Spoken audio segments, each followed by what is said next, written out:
in Korea, they have this whole genre that's called like regression, which is basically the ReZero mechanic, but just add 10 times more like brain rot and 20 times more power fantasy to it. And I thought you said we were going in the right direction. I said we were changing direction. Okay. That I said the direction was changing. I didn't necessarily say it was going to change for the better. I just said it was going to change. Bro, you know? I watched the original Ghost in the Shell movie like a month ago, and it was like, holy shit. This is what we were doing back then. Yeah. This is the kind of shit we used to make. Yeah. What happened? What happened? What happened, man? That was like back when anime was more about the fucking vibe. Oh, yeah. Like the vibes were off the charts. Fuck yeah. Yeah. What did you think of it? It was awesome. Yeah, it's It so was good. sick, bro. It was just like, holy shit. It was more about like, I felt like that was when the priority, or at least in this movie, you're watching it, and it felt like the priority of this movie, because honestly, the story, it kind of ends in like a weird spot. And you're like, all right. Yeah, but I mean, like, they cliff notes the fuck out of it. But dude, the world and the vibe is like off the charts. Oh, yeah. Like, because obviously I'd watched Standalone Complex before, and I really loved that show. And I like that one a lot. And I'd never watched the original. So watching the original and seeing how they introduce parts of the world that I recognized from the Standalone concept, Standalone Complex, was really awesome. And obviously Major as like a character is just sick. Yeah. Yeah. And I think rewatching, like, you know, I said, I don't know if I said this on the podcast episode, but I rewatched Akira, and I think rewatching it now as an adult, especially in the modern day anime climate, I was like, oh, I still think the story is like, Yeah. but damn, the vibe, man. Yeah, It's the just vibes, such- the worlds they used to make were Yeah. so like fucking cool. Yeah. And like when they used to make cyberpunk or cyber worlds in like the 90s and 2000s, dude, it was so sick. Yeah. Because they would mix like the analog green PC text with like super futuristic concept, and it was just so sick. Yeah. It was so cool back when PCs used to fucking churn and It go, just scratches that part of the brain where you're like, this is the coolest thing I've ever seen. yeah, dude, it was so sick. Yeah.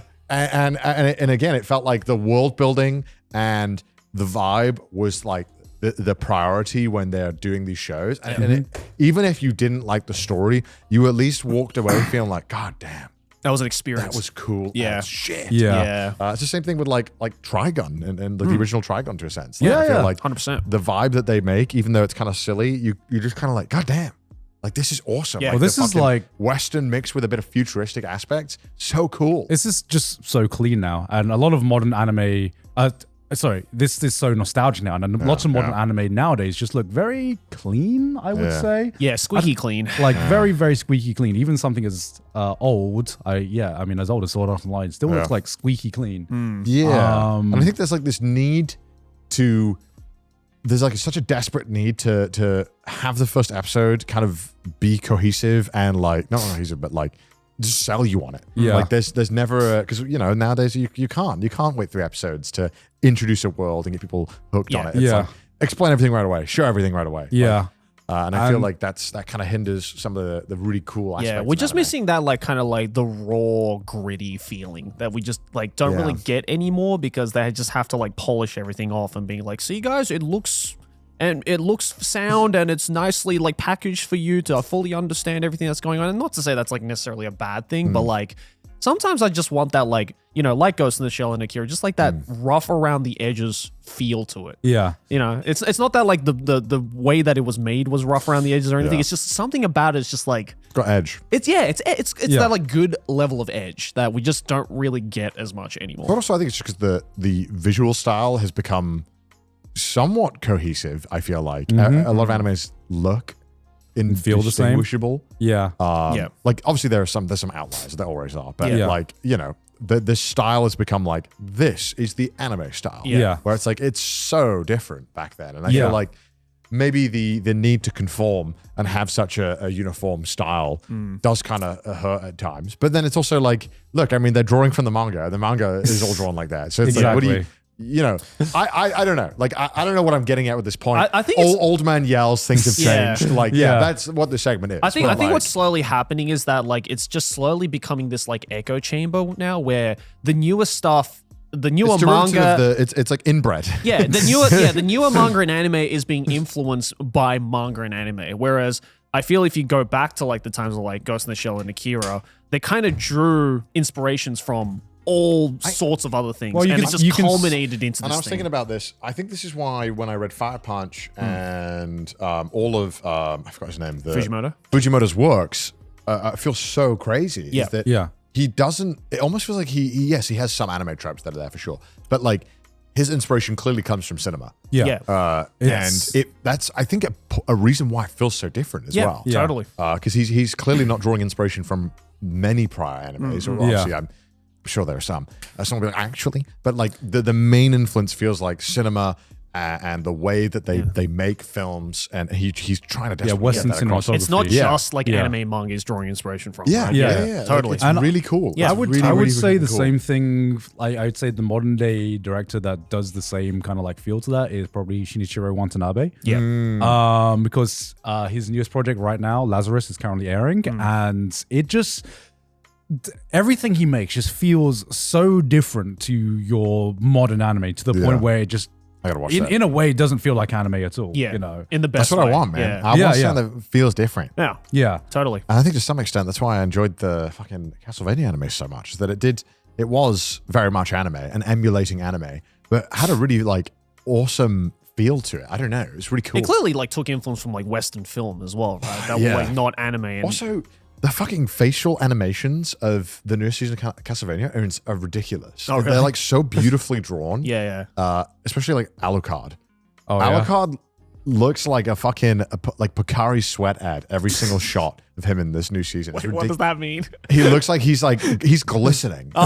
And like the facial detail is honestly fucking ridiculous. It's so Can we good. look it up? Yeah, can I like it's kind of absurd. Like watching it, you're like, why the fuck did they animate the face so hard in like the newest season? It's like the newest one. It would be like what's it fucking called? I think you need a show clip. Yeah, Nocturne. Nocturne. Castlevania came in Nocturne, and then just pull up your season 2 or whatever. Just pull up the video or whatever. Sure. This one. Is this from which one is this from? From Nocturne, apparently. Yeah. Oh, where is he? This is from season 1, I think. God, Oh, it's so that's- clean. That is It's clean so as nice. Oh yeah, fuck, dude, man. look every time they draw his face, it's like insane the amount they've like work they put on. Look at that. Oh, he's so hot.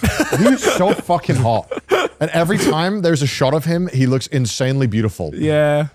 Oh man. But this this looks clean as fuck, man. it's whenever they zoom in on his face, wow, it looks fucking ridiculous. Yeah. God damn. God, look at him.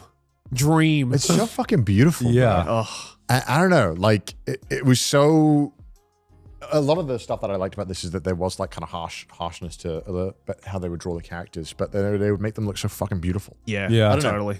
I'm just ranting. Old men rant to cloud. And then we have, we've had the 90s era nostalgia, and we're now reaching to the point where 2000s era nostalgia is becoming a thing. Yeah, true. Because I just showed them before this episode aired the trailer to the new Devil May Cry anime, Yeah. and just I was sold first 5 seconds. the reaction. Anyone who hasn't seen it, if you grew up in the 2000s, go watch the trailer now alone, because I don't want to spoil the will laugh. experience. Yeah.